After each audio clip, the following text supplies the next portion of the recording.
Huy, kayo mga anti-Duterte na salot sa lipunan, lalo kayong mga bangag na loyalista. Day 14 na ng impeachment trial. Ano na? Lagapak pa rin ang prosecution team.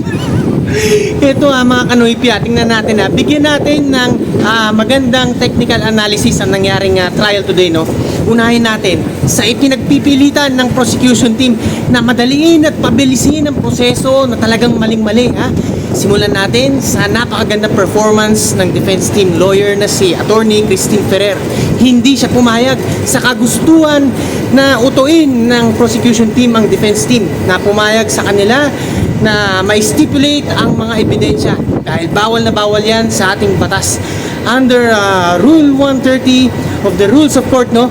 Kailangan dyan ma-verify muna ang mga ebidensya, no? Kasama yan sa mga hakbang para talagang masigurado na ang mga ipe-present nilang mga evidences hindi peke at talagang verified ang mga resibo, ang mga pinirmahan dyan sa mga pinapakita nilang mga pinirmahan daw ng mga ebidensya in regard to the confidential funds, no?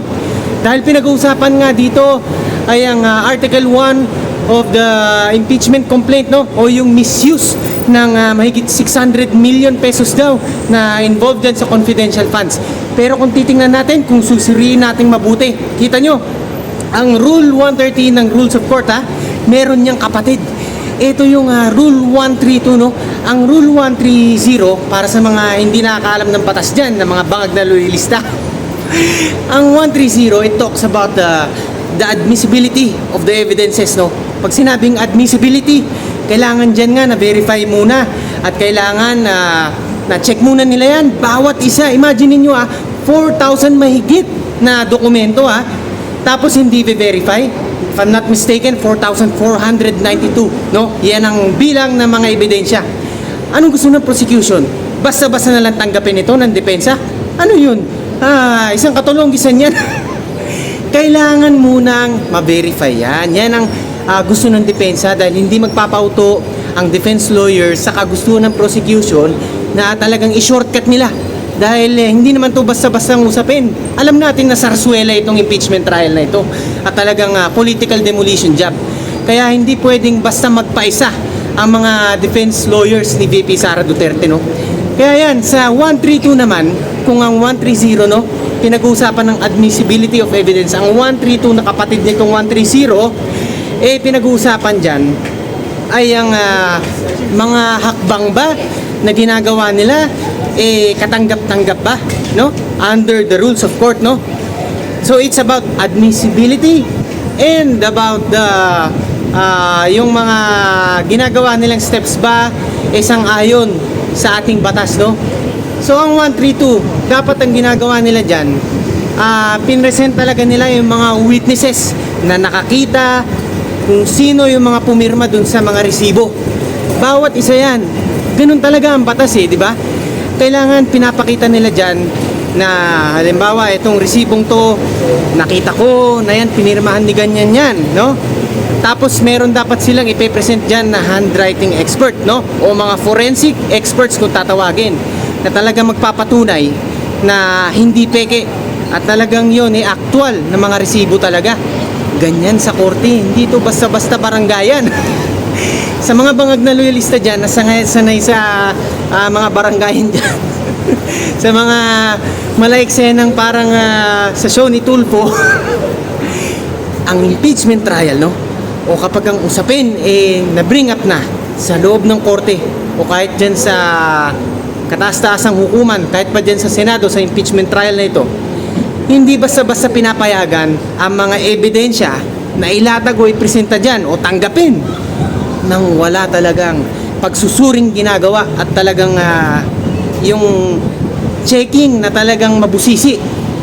Ito mga kanoypi, wala talagang kwenta ang ginagawa ng prosecution.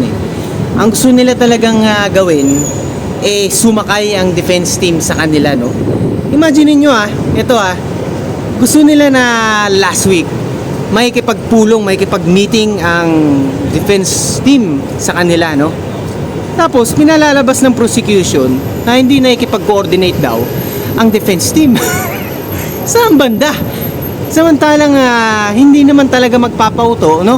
O kumbaga kasi ang prosecution parang gusto nila sila ang masusunod lagi, di ba? Gusto nila na kung etong schedule na gusto nila, no? Sumunod kayo, ang defense team. Aba, hindi naman po pwedeng ganun. Napakarami ding mga ibang mga kaso ang hinahandle ng law office ng mga humahawak dyan sa kaso ni VP Sara. Kaya hindi pa pwedeng pag nag-set sila ng schedule, yun na agad, otomatiko, papayag ang depensa.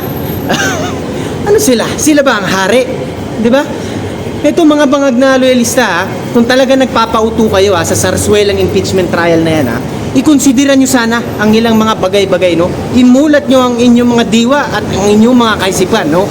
Na talagang ito ay talagang kanilang ginagawang paninira lang kay VP Sara, ang ating susunod na presidente sa 2028 na makakapagpaangat ng antas ng mga pamumuhay nyo. Ha? Mga walang hiya kayo? Ha? Nakikiisa pa kayo sa panggigiba sa isang taong pag-asa sana ng ating inang bayan, ha? Kaya hindi maiwasang manggigigigil ako sa inyo no?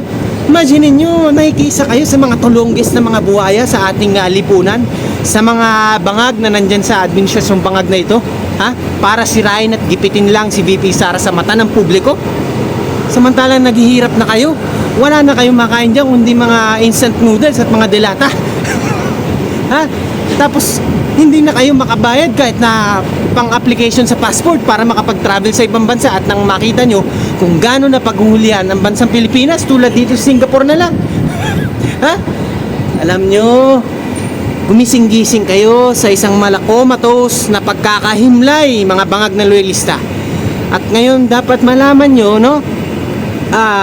Kung hindi kayo marunong sa batas, kung hindi kayo marunong sa technical analysis, kung sumasakit ang ulo nyo sa pagbabasa ng tungkol sa batas, ayos lang yan. Pero sana sa mga vloggers na katulad ng inyong lingkod, ang Tigasing Noy P, sana man lang nakikinig kayo at detail by detail, sana nakikita nyo kung gaano talaga pumapalpak, lumalagapak ang prosecution team these days, no? Day 14 na, pero parang day 1 pa rin. Ano ba naman yan? Purdoy na Pilipinas, kawawa naman. Tapos kayo pa nakikiisa pa kayo mga bangag na loyalista sa mga sumisira, sa mga lumalaban para sa katotohanan, no? Na lumalaban para magkaroon ng pag-asa ang Pilipinas na makasabay din sa Singapore one day. Ayun yun di ba? Alam nyo, sumapi na kayo sa amin, sa mga talagang hindi bayad, ang mga vloggers tulad natin, no?